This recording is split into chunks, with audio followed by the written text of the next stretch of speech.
Maybe you're like me, and at first you don't see the connection between two stories. Jesus walking on the water and Jesus raising Lazarus from the dead. If I do this right this morning, you'll see the connection. If I don't do this right, don't say anything. Central to the idea of slave to child is the discovery, however long it takes, that God is not who we thought he was, and neither are we.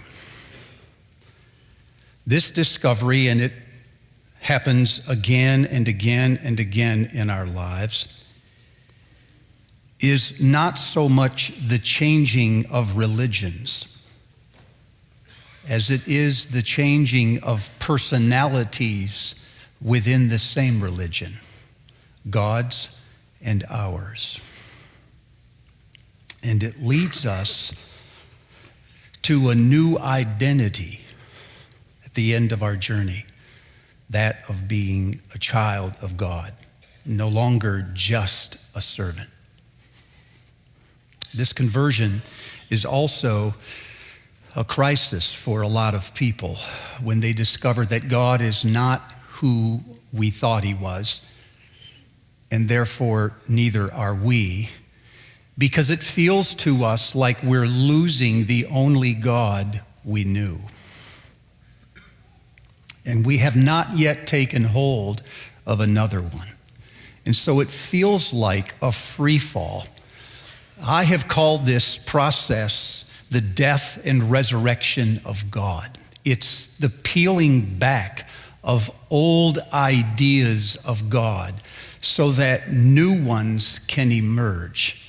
It's this cycle from believing to unbelieving, back to unbelieving, this death and resurrection of God, which are not so much places as they are stops along the way in the journey from slave to child.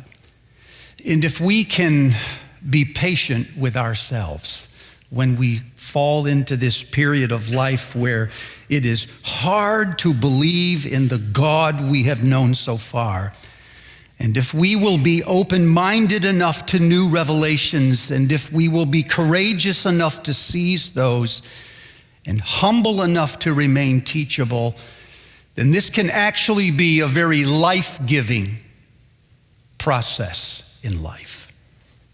This is what I want for me and what I want for all of us. But it does not come easy. In the Gospels, of course, this happens all the time because the God that people believe in actually entered the world in the person Jesus Christ. And from that moment on, he acted in ways that were completely the opposite of the God everybody believed in. We must not think as contemporary modern people on the other side of the cross 2,000 years that we have him figured out. For Jesus, as God, is always capable of saying things and doing things that do not line up with the God that we believe in. This, as I said, is a very restless time. It's an unnerving time. But if we are open to Jesus's revelation of God.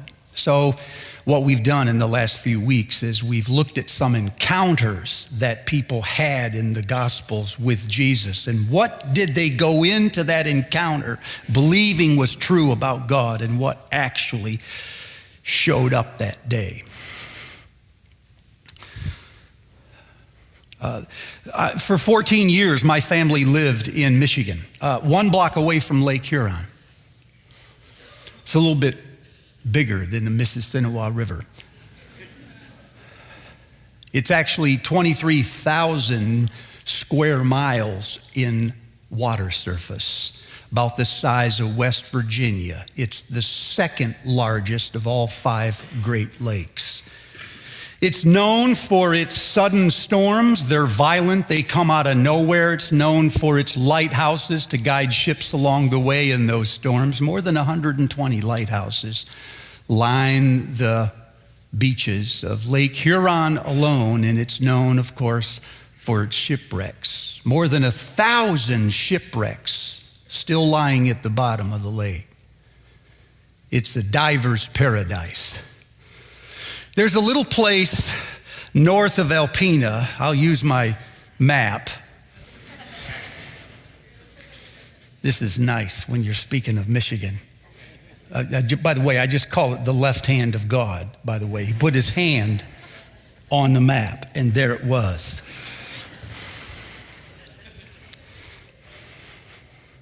Sweet 16, I'm just saying.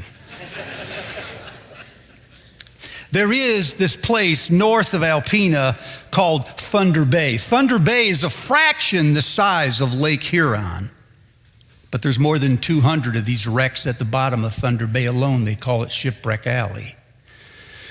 I don't know how it is, but suddenly out of nowhere, the winds can just come and hit Thunder Bay and the waves just get out of control. It's what they say where old ships go to die. Like in 1913, one storm alone sent more than 11 vessels to the bottom of the lake, killed more than 150 sailors. So in my hometown, they were telling stories in the newspaper about famous shipwrecks in Lake Huron. I'd read these every afternoon, and one caught my eye. It was of an old man, now in his 70s or 80s, that was part of a shipwreck many, many years ago. He said the waves literally beat the thing out from under him, and he found himself floating on the debris somewhere out in Thunder Bay. He said, I didn't much believe in God, but I decided then if there was one, I should pray. They asked him, what did you pray? And he said, I remember praying, God, if you're real, I need you to come into this thing and help me out. I need a miracle, he said. And then what he said next caught my attention. He said, and don't send your son. This is no job for a boy. Come yourself. Every theologian's dream. What do you think would happen one day if the sailor found out that this boy is the image of the invisible God, the progenitor of all creation? What would he say if the sailor learned that this boy, you hope God doesn't send, is the exact representation of his being? Created the world. Which means when the world was formed, it was the boy who gathered the waters. And it was the boy who blew back the waves in the Red Sea so that the people of God could walk over on dry ground. It is this boy who is our refuge and strength and ever-present help in a time of need, even though the waters surge and the mountains quake. Bet he'd change his mind. But what if this boy were to walk out on top of the water in the midst of Thunder Bay and not calm the storm? I bet he'd change his mind back again. If gods don't calm storms, what are gods for? We have in our mind an idea of the way God should act, and when he does not act that way, we are sure he either doesn't exist or he has abandoned us. The Sea of Galilee is it's a lake. It's 7 miles from coast to coast. It's like a little cup 600 feet below sea level. It's lined by hills, and those of you that have been on this sea know the description that I'm giving you. When the sun goes down and the air cools, the wind from the west rushes over those hills onto the sea. And at the end of the sea, there's like a little channel in the hills, it looks like, that funnels that wind, now picking up in velocity, right through that channel and over the Sea of Galilee, so that storms can literally come out of nowhere. On this particular night, the disciples have left Jesus on shore 3 to 4 miles back. They're in the boat, and according to John, it was just after dark, right on time, when the storm goes through that channel and the waves start to go. They start straining at the oars, according to Mark chapter 6, trying to stabilize the boat. They're having no luck at all. If they're headed towards Capernaum, that means they're going straight into the teeth of those winds. And so you've got strong fishermen moving the oars, trying to make headway, and they can't. And this goes on not for an hour or two, but Matthew tells us it was the 4th watch, that is between 3 and 6 a.m., that they actually saw Jesus coming. That means that they were straining at the oars a good 6 to 8 hours before Jesus ever showed up. Then they looked out over the boat, and here he comes, walking on the water. Yeah, amen. Because that's the God that you expect to show up. But let the record show, he never calms the storm. Not yet. That Jesus should walk on the water is nothing remarkable. If he is who he says he is, he better walk on the water, or he's no God at all. But walking out into a storm, gods are the storm. Gods avoid storms, or at least they calm them. The last thing they do is walk out into them. So if you have this idea in your mind of Jesus just sort of hovering on the waters with nothing happening to him, you probably have the wrong image. That would be a ghost. And remember, they thought it was a ghost. No, but it was the full-bodied Jesus walking on top of the water inside the same elements that the disciples were rowing against, and he never did anything to the elements.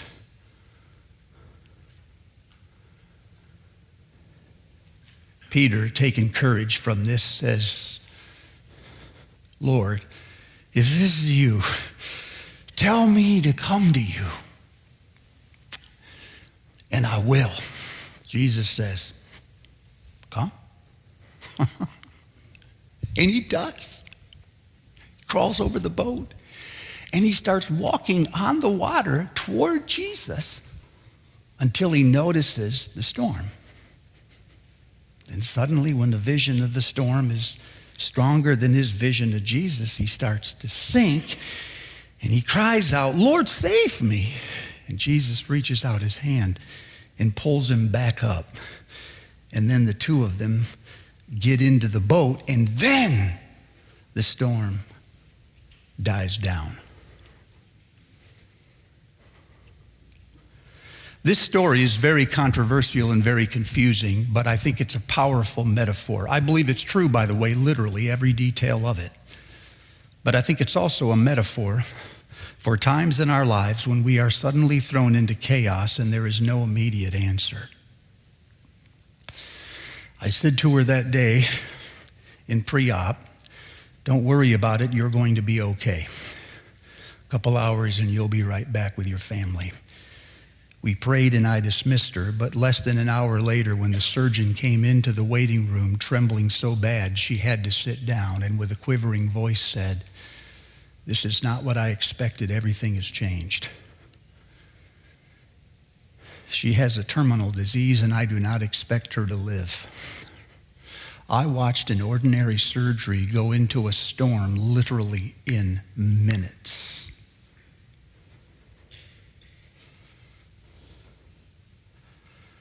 They were a young, happy, married couple, living 2 houses down from us on Euclid here. And he was the only one working. They were trying to make single income go.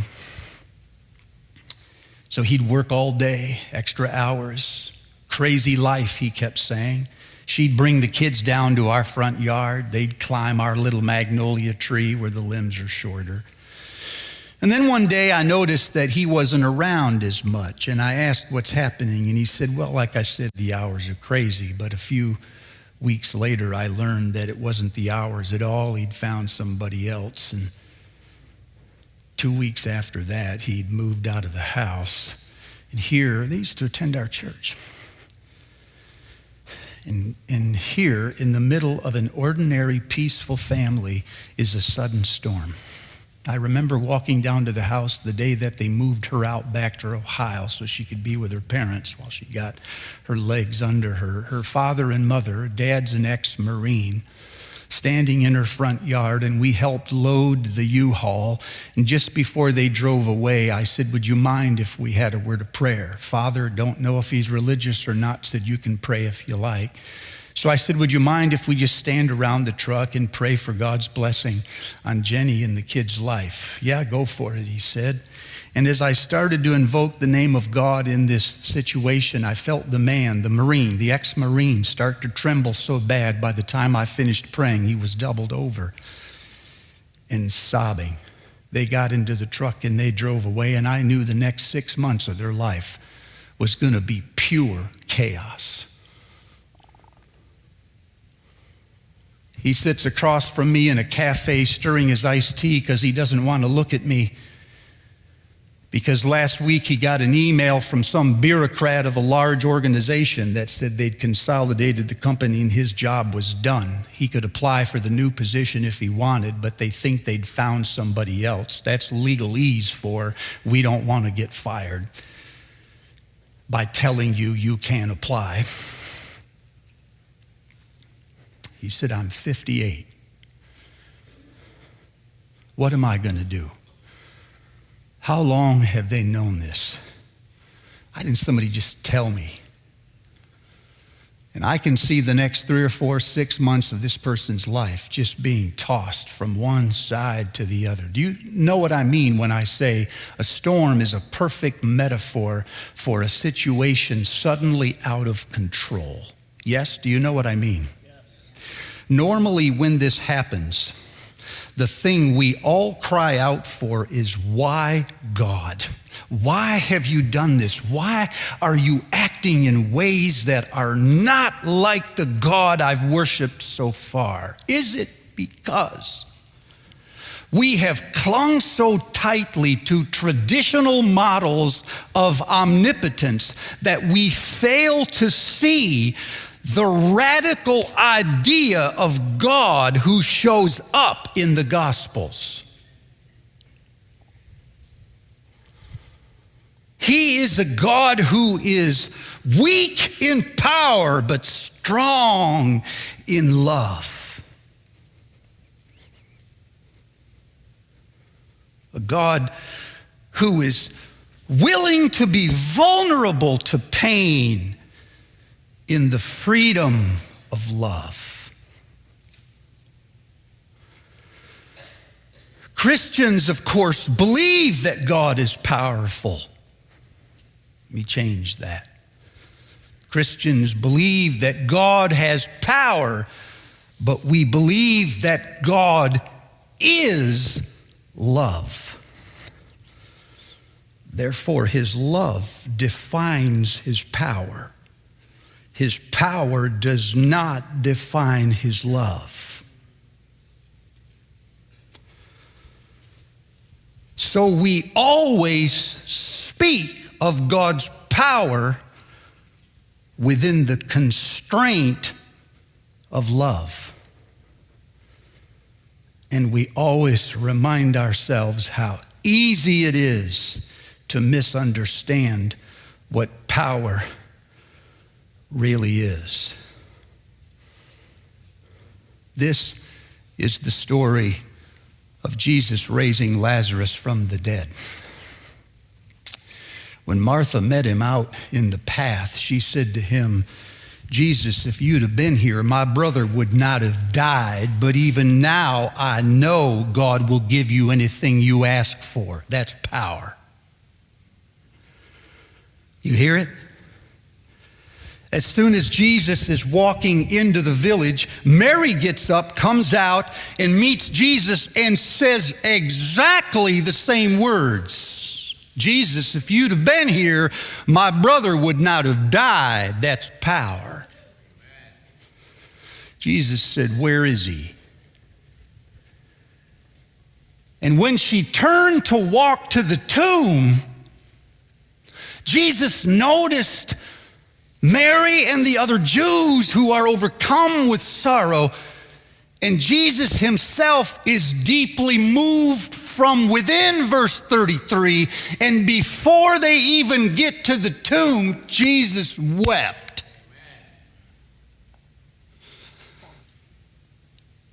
That's love. Could never understand this. Why do you go to a funeral that you plan on ruining?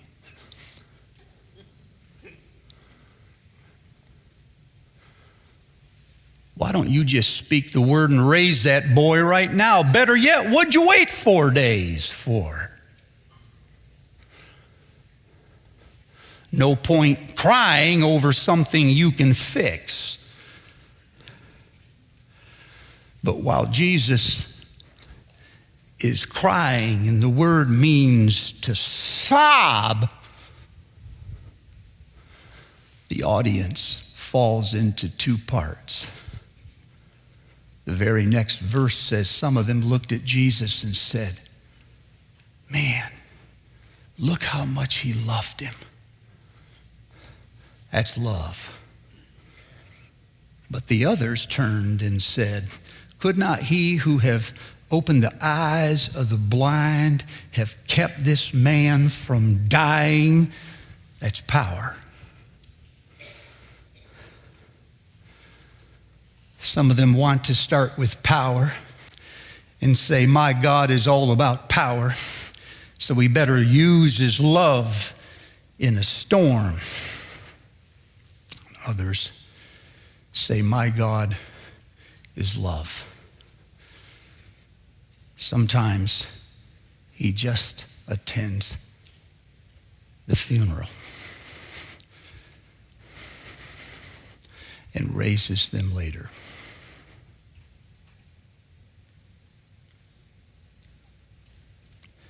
This morning, I think I'm speaking to a lot of people, aren't I? Normally, when we find ourselves in a storm and we're asking God, why on earth are you doing this to me? I hear people say two things all the time. One of the things they always say to me is, why is God angry with me? What have I done to make him so mad? There must be something.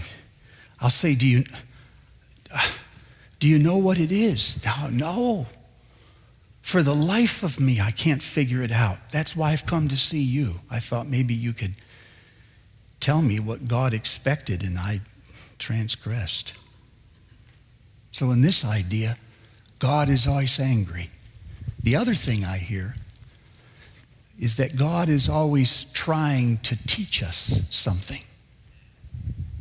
Oh, this is a favorite. There is some deficiency, something I don't know, some missing piece, something that needs purifying. And God is using the storm to do it.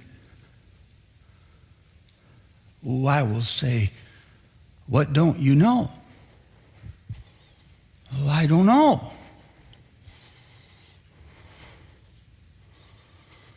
And what I can't understand is how Christians who believe that God loves them, and they believe that God only does what is in their best interest, also believe that he would subject them to a storm without ever telling them what they did wrong or what they're supposed to fix. Is God really not capable of calling us out? Can he not say, Peter, you will deny me 3 times before morning? That's pretty specific. Saul, Saul, why do you persecute me? He nailed it. The one who will betray me, his hands are with mine at my table. That's pretty specific. And yet we believe that God encrypts these messages inside of storms in hopes that we may one day stumble in. I'm not suggesting that we don't have things to learn, and I'm not suggesting that trouble that doesn't come in order to teach us these things. I'm just suggesting this is always our default. Does not the story of Job teach us that sometimes people suffer not because they lack integrity, but precisely because they have it?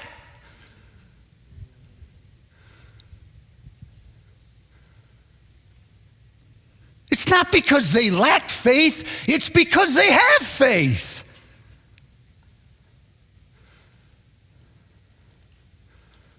And so they have enemies.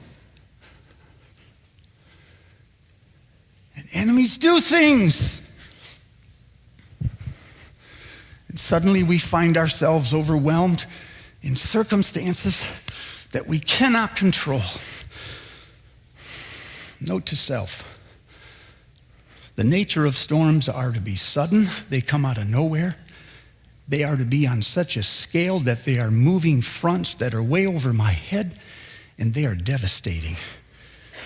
Do you know how humiliating it is in a storm when someone tells me what I should do? Mm-hmm. Here's what you should do. You know, and part of me wants to say, no, here's what you should do. But can I just plead with you for a moment? When you say these things to someone in a storm, you are implying that because they have not done what they should do, this is what they get. And you're implying that all of the forces that are beating against their life right now are known to you, and they are not. And you're implying that by changing their actions, they can shut down a front. I disagree. Some things are way beyond human control. The idea is not to overpower them. It is to sustain yourself in them.